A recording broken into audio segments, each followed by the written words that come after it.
Hi everyone, welcome to MacTech, where we make configuration simple. I'm Adrian, and in today's tutorial, I'll be showing you how to configure VTP, which means Vlan Trunking Protocol. Before I begin, let me start by saying Vlan Trunking Protocol is not a trunking protocol.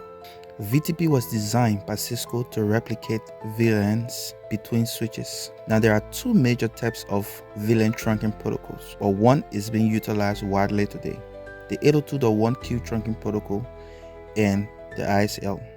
Now 802.1q trunking protocol is an IEEE standard protocol that is widely used by multi-vendors. There are three major operating modes when configuring VTP. We have the client mode, the server mode, and the transparent mode. The client switches receive updates of the VLAN database, while the server modifies the VLAN database. The transparent mode disables VTP. From switch 1 to switch 2, the link is strong. From switch 2 to switch 3, the link is also strong.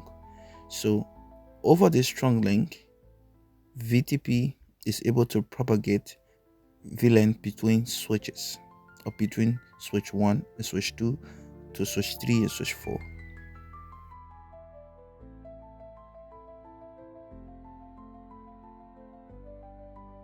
Let us configure our switch with the host name.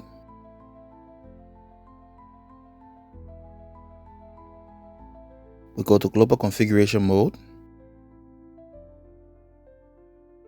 host name, switch 1. The host name has changed. Also, we want to configure the links between the two switches as strong.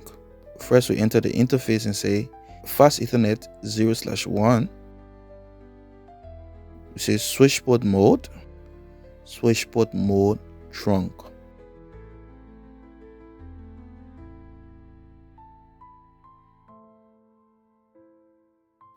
And now we're going to repeat this step for this configuration for every device in this topology. I'm going to file this video until the configuration is done for time.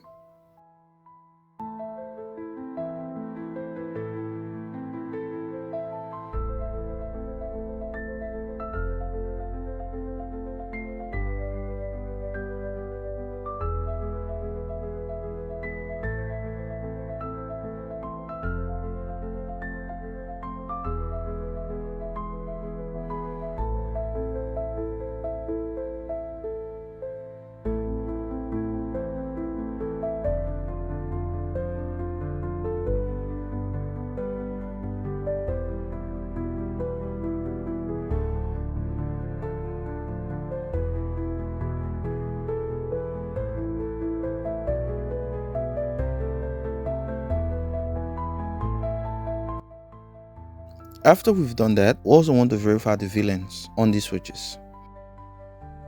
On switch 1, it says show VLAN. And we can see that there's only one VLAN, which is the native VLAN. And now we're going to repeat this step for every device.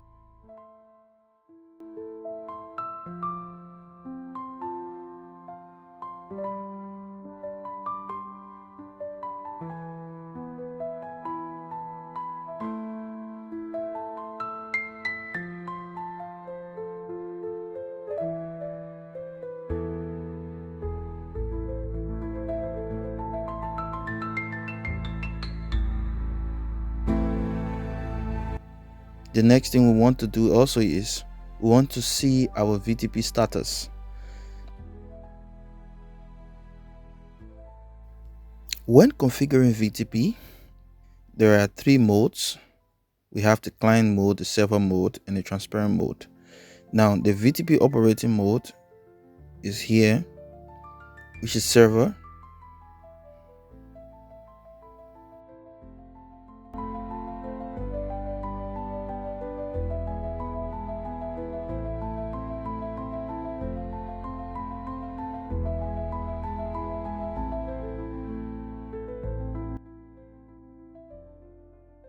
When configuring VTP, There are three major steps. One is to set the VTP operating mode. The second is to configure the VTP domain name. The third one is to configure the VTP password.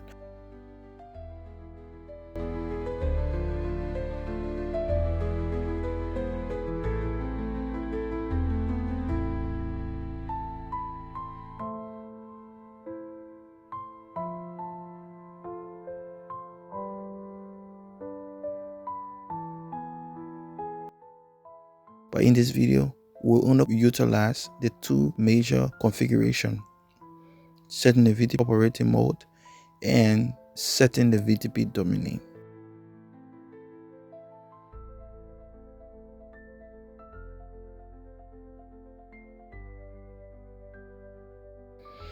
After we've done that, we're going to create additional VLANs on our server switch, and after we've created a VLAN on the server switch, we will come down to our client switches and see if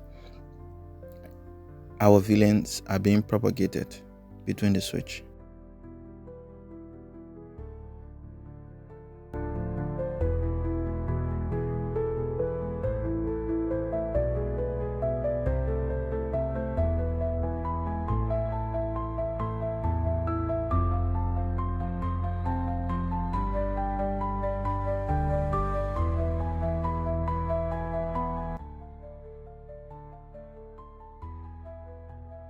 I come to switch 4.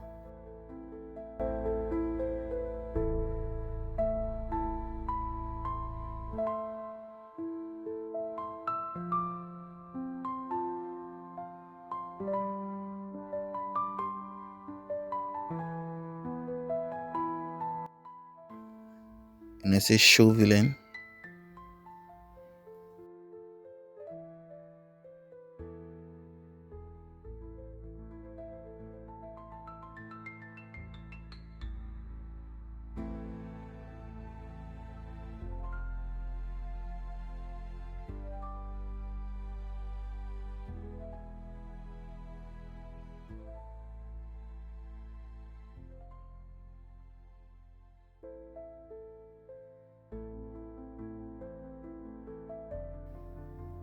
And similarly on switch 3, show VLAN.